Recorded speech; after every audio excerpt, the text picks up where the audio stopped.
The day I walked into my mother's living room and saw my sister cradling my baby, calling him her own, something inside me shattered.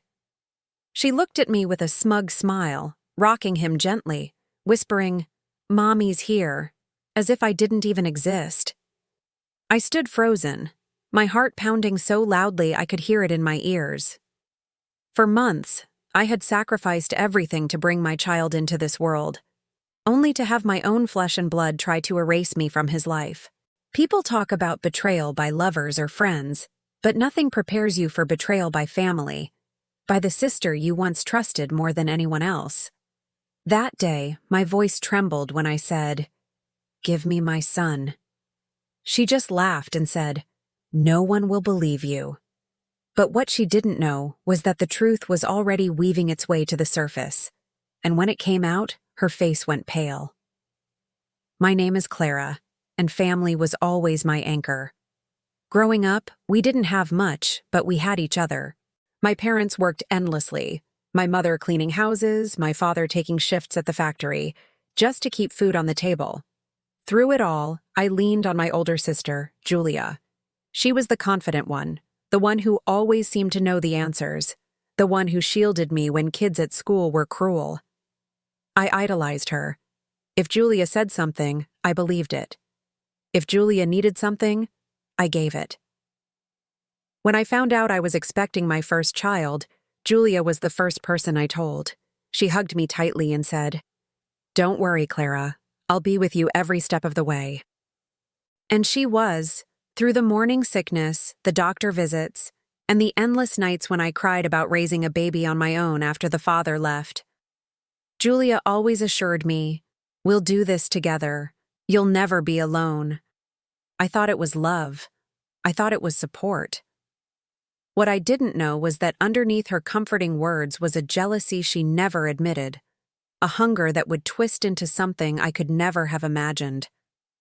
She didn't just want to help me with my baby. She wanted my baby for herself. But before that storm hit, life was calm, almost too calm. Life with Julia by my side felt like a blessing at first. Every morning she would stop by my apartment with breakfast, fussing over me like an overprotective mother. "You need to eat more, Clara. The baby needs you strong," she'd say, placing scrambled eggs and toast on my table. I would laugh and tell her, "You're worse than Mom." But deep down, I was grateful. As my pregnancy progressed, Julia was always there. When my ankles swelled, she rubbed them. When I cried at night, overwhelmed with fear about the future, she reminded me that I was braver than I thought. When I went into labor, it was Julia who held my hand, whispering, "Breathe, Clara. You can do this." And when my son, sweet little Daniel, was finally placed in my arms, I looked up and saw tears streaming down Julia's face as if he belonged to her too. At first, I thought nothing of it. She was just emotional, right? After all, she loved me, and by extension, she loved Daniel. In the first few weeks, Julia practically moved into my apartment. She helped with midnight feedings, diaper changes, and baths. Sometimes I would wake up to find Daniel already in her arms, fast asleep while she hummed lullabies. "Go rest," she'd say. "I'll take care of him." It felt like a dream. A sister so devoted, so present. Friends told me how lucky I was to have such support, and I believed them. But slowly, tiny cracks began to show. When neighbors stopped by, Julia would rush to answer the door, baby in her arms, and I overheard her once say, "This is my little man." I laughed it off, thinking it was a slip. But it wasn't the last time. She began making decisions without asking me, changing his formula, buying clothes I didn't choose, and even scheduling his doctor visits herself. When I questioned her, she'd brush it off. "Clara, you're exhausted. Let me handle it. Trust me, I know what's best for him." Her words stung, but I swallowed my pride. Maybe she was right. I was exhausted, and Daniel deserved the best. One evening, while I was folding tiny onesies, Julia sat across from me and said casually, "You know, if you ever feel overwhelmed, you could let me take him for a while, like permanently. I mean, You're so young, Clara. You could still live your life. I froze. The way she said it, so calm, so matter-of-fact, made my blood run cold. Julia, I whispered. He's my son. She smiled quickly, waving her hand. Of course, of course. I'm just saying. Think about it. You know I'd raise him like my own. I forced a laugh, but something inside me shifted. That night, as I held Daniel close, I couldn't shake the unease gnawing at me. Julia had always been my protector, my confidant, my rock. But suddenly, I wasn't so sure anymore. And then came the night that changed everything. The night it all unraveled started like any other. Daniel was just over 3 months old, and exhaustion was my constant companion. Julia had come over as usual, bringing dinner and insisting I take a shower while she watched him. I remember feeling grateful as I stood under the hot water, finally relaxing for the first time that day. But when I came back out, towel wrapped around me, the apartment was silent. Too silent. I rushed into the living room. Empty. The crib. Empty. Panic shot through my veins as I tore through the apartment, calling Daniel's name even though he was too little to answer. And then I saw it. The front door ajar, Julia's purse missing from the couch. She had taken him. My chest constricted so tightly I could barely breathe. I stumbled outside, scanning the street, but they were gone. My phone buzzed in my hand. It was a text from Julia. Don't worry, he's safe with me now. You can rest. Rest? My legs nearly gave out. My son wasn't a toy to be passed around, he wasn't hers to keep. Shaking, I called her. She picked up after several rings, her voice calm, almost smug. Julia, give him back, I begged, my voice breaking.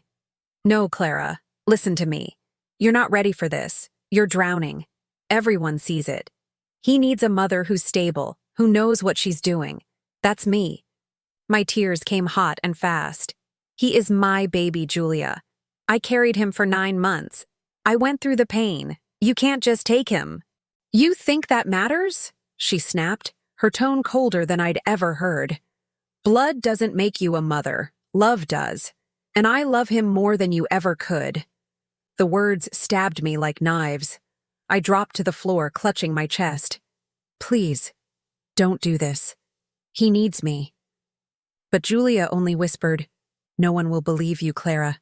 Everyone knows you're overwhelmed. When they see how happy he is with me, they'll understand. Click. She hung up. I don't know how long I sat there sobbing before I forced myself to move. I called my mother, frantic, telling her Julia had taken Daniel. At first, Mom didn't believe me. Sweetheart, she's just helping. No, Mom, I shouted through tears. She took him. She's telling people he's hers. The next day, I stormed into my parents' house. And there she was, Julia, sitting on the couch, rocking Daniel in her arms. My parents hovered nearby, their faces pale, unsure of what to believe. Give me my son, I cried, reaching out. But Julia pulled back, holding him tighter. Don't you see? He belongs with me, Clara. I've been the one feeding him, soothing him, caring for him while you fall apart. Everyone knows I'm the real mother here. The room spun. My mother gasped. My father stammered something about talking this through. But Julia just looked at me with a twisted smile, as if she'd already won. That night, I barely slept. Rage and grief churned inside me, but beneath it all, something darker stirred. A secret. A truth Julia had forgotten. And when that truth came out, it would wipe the smugness right off her face. For days, my world spun out of control. Julia paraded Daniel around as if he were her own. She updated her social media with pictures of him, captions reading, "My beautiful boy." Friends congratulated her. Some even messaged me privately, confused, whispering, "I thought you had a baby. What's going on?" Every time I saw her cradle him and call herself Mommy, my blood boiled. But I wasn't powerless. Julia underestimated me, forgetting one crucial thing: proof. You see, when Daniel was born, the hospital had taken DNA swabs as part of a health study. I hadn't thought much of it at the time, but those records existed.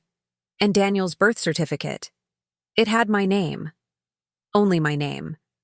Julia's claim was nothing but smoke. But exposing her wouldn't just be about paperwork.